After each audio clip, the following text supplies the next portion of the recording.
देखो अपन बच्चों, मैंने लास्ट क्लास में आपको अनुदैर्घ्य और अनुप्रस्थ तरंगों के बारे में बताया था। आज मैं आपको तरंगें कैसे फ्लो होती हैं उसको मैं बता रहा हूं और उसका समीकरण आपको कैलकुलेट करके बताता हूं। मान लीजिए ये एक डोरी है और इस डोरी में बहुत सारे कण हैं। इन कणों को मैंने यहां पर लिख दिया है 1 2 3 4 5 6 7 ऐसे हो तो बहुत सारे कण हैं। अब मैंने डोरी को यहां पर जर्क दिया। जैसे ही मैं जर्क दूंगा तो ये जर्क अनुप्रस्थ तरंग के रूप में कैसा होगा, आगे बढ़ेगा। और जैसे ये आगे होता बढ़ता है तो मेरे पास ये जो तरंग है ये तरंग ऐसे आती है।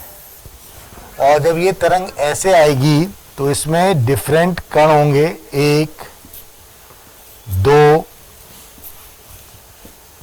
3 4 5 6 ऐसे बहुत सारे कण यहां पर होंगे जो तरंग आने के कारण कैसे होंगे, डिस्टर्ब होंगे। ये कैसा हो गया, एम्पलीट्यूड ए, ठीक है। ये कैसा हो गया, -a, ठीक है। ये समय t हो गया।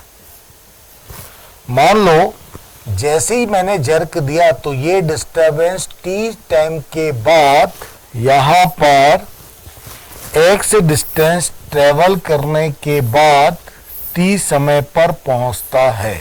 अर्थात जब मैंने जर्क दिया तो डिस्टर्बेंस एक पॉइंट या एक कण 1 से स्टार्ट होके कहां पर पहुंचा, 6 पे पहुंचा। तो मेरे पास हो तो देखिए, चूंकि ये तरंग कैसे हो रही है, एक आपके पास साइन कर्व के रूप में जा रही है, इसलिए हम जानते हैं कि कण का किसी समय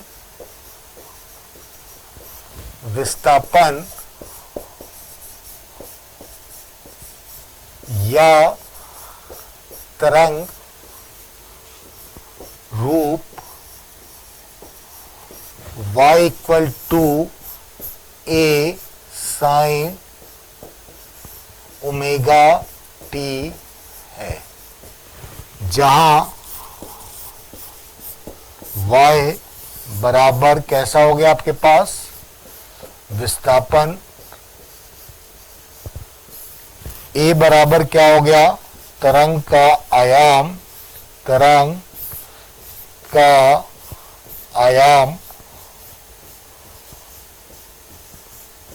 ओमेगा बराबर 2 पाई न्यू या 2 पाई अपॉन t, ठीक है। कण की कोणीय आवृत्ति है। तो अब मान लीजिए, आप कल्पना करिए ये वाली तरंग यहां पर v वेग से होता जा रही है। तो जब मैंने एक को डिस्टर्ब किया तो t टाइम के बाद ये डिस्टर्बेंस 1 2 3 4 5 से होकर 6 पर पहुंचेगा। तो मेरे पास क्या आ जाएगा, यहां पर अगर मैं देखूं तो माना तरंग वेग v से गति करती हुई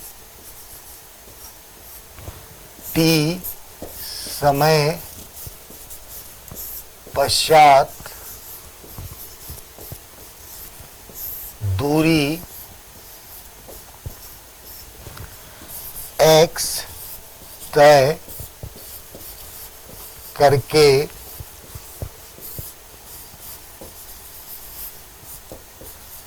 पहुंचती है। तो समय। देखो वेग बराबर क्या होता है, दूरी बटे समय। तो मैं यहां पर समय को क्या लिखूंगा, d अपॉन वी। d मेरे पास क्या हो गया यहां पे, d यहां पर x के बराबर हो गया और समय यहां पर कितना हो गया, t के मान के बराबर हो गया। तो मेरे पास यहां पर t बराबर कितना हो गया, x अपॉन v के मान के बराबर हो गया।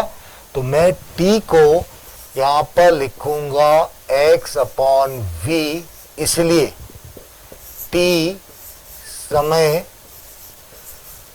पर तरंग का समीकरण y बराबर a साइन ओमेगा t ये था। तो t समय के पश्चात यहां पर वेग तरंग पहुंच रही है। देखिए तो कितने टाइम के बाद, तो ये टाइम मैंने कितना निकाला, x अपॉन b। तो मेरे पास तरंग का पहला समीकरण क्या आ जाएगा, a sine omega t minus x upon v के मान के बराबर आ जाता है। ठीक है, मैं यहां पर तरंग का एक और रूप निकाल लेता हूं। आप क्या कर लीजिए, इसमें अंदर ओमेगा को मल्टीप्लाई कर दीजिए। तो मेरे पास कितना जाएगा, y equal to a sine omega t minus omega upon v into x के मान के बराबर हो गया। ठीक है, ओमेगा अपॉन v को मैं k से शो करता हूं और ये मेरे पास क्या कहलाता है, तरंग संख्या कहलाती है। इसको मैं बोलता हूं तरंग संख्या। तो तरंग का समीकरण आ जाता है y equal to a sine omega t minus k x के रूप में मेरे पास तरंग का एक समीकरण मिलता है। तो हम क्या करते हैं, तरंग के विभिन्न भिन्न टाइप के समीकरण को लेके चलते हैं। इसका एक समीकरण ये निकल आता है। ठीक है, एक और मैं निकाल लेता हूं, चूंकि मैंने अब भी क्या निकाला, y equal to a sine omega t minus x upon v। आप क्या कर सकते हैं, इसको क्या लिख सकते हैं, y equal to a sine omega. Omega equal to कितना आता है, 2 पाई अपॉन कैपिटल T। आप क्या कर लीजिए, ये vt minus x upon v कर लीजिए। मैंने इसको यहां पर मल्टीप्लाई कर लिया। नीचे से v को आप क्या कर लीजिए, कॉमन निकाल लीजिए।